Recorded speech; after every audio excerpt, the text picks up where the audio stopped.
because it's way faster. Oh, yeah. He wants to accept that it's his son.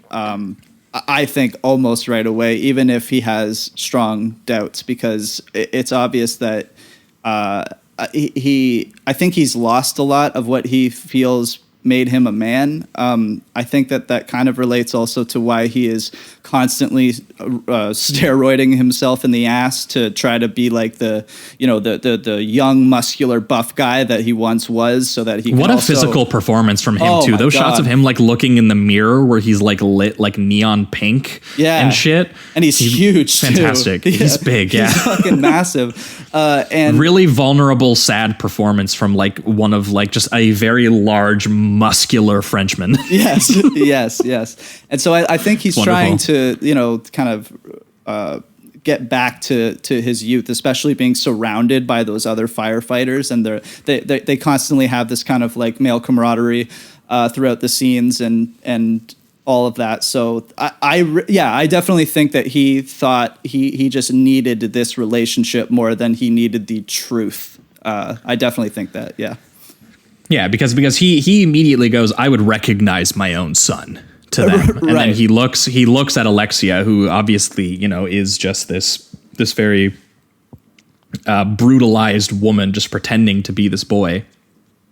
And I am of the mind that, he might have known right from that opening scene, but he saw someone who was like willing to try to be his son and to fill that void. Yes. And he went, do you know what? I don't necessarily even care. I just want something in my life. Yep.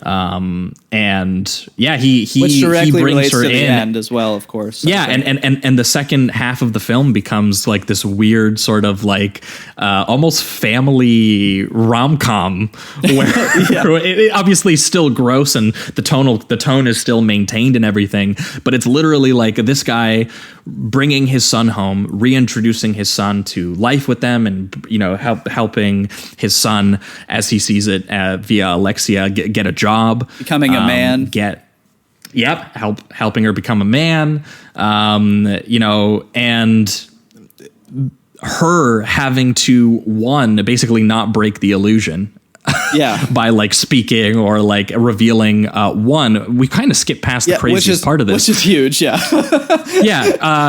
She also has to hide the fact that she's pregnant with the baby of a car, which is a sequence that takes place pretty early on in the film, in the car show sort of like stripper warehouse, where there is literally a sex scene with a car, and you get close-ups of her getting railed by a car as the car uses the hydraulics to jump up and down. Very much reminded me of High Life when the doctor uses the sex machine and all that. Yes, it kind of gave me those vibes, because it is very aggressive too. Like it's like you get the shot of the hydraulics and like the car going off, so you already kind of know what's going on, because she walks out completely nude and just kind of, it's very like hypnotizing the way that she gets into the car. She's just kind of in a trance, and she goes in, and then as soon as the hydraulics go in, you're like, oh, okay, I think I know the kind of movie I'm watching. So here we go. But then it does a cut into the car, and she's like grabbing onto these straps.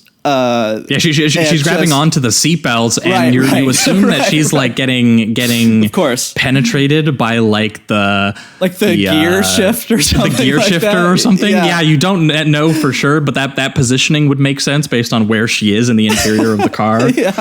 Needless to say, she gets impregnated by this car, which continues once again this sort of like metal fetish kind of quality that it's sort of establishing, and then this turns into a series of Cronenberg-esque, Fly-esque body horror sequences where she's literally lactating like motor oil. The baby starts like ripping through her stomach and revealing that she has like a chrome dome underneath and her pregnant belly and stuff, and she's like trying to tape it so that it like doesn't reveal it and stuff like that. And throughout the movie, of course, she's getting bigger and bigger because she's getting more pregnant, and so the more that she has to do those tape scenes, and they go back to that over and over again, just to kind of like express, 3 or 4 times. Yeah, just to kind of express like the time how hard and the it is progress. to well, and how hard it is to keep it not reveal who you are to these people, right? Like she gets a chance in this film because of Vincent to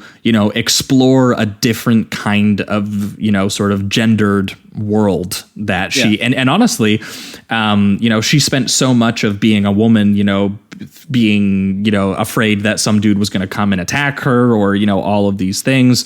And so in this sort of like male space where she gets to occupy kind of like this non-binary intersection of human metal hybrid for a little while, she's quite comfortable. And I love the sequences of her being introduced to like the homoerotic masculine rituals of all the roided out firefighters like rubbing skin in the neon raves and getting involved in the dangerous duties and sharing in Vincent's sort of mission to, the way that he sees it is he helps kind of like save lives in a way where previously she was obviously, didn't care that much for the value of life, we will say, in the first half of the movie. Definitely. But then there's like that great scene where he teaches her how to give someone CPR by singing the Macarena.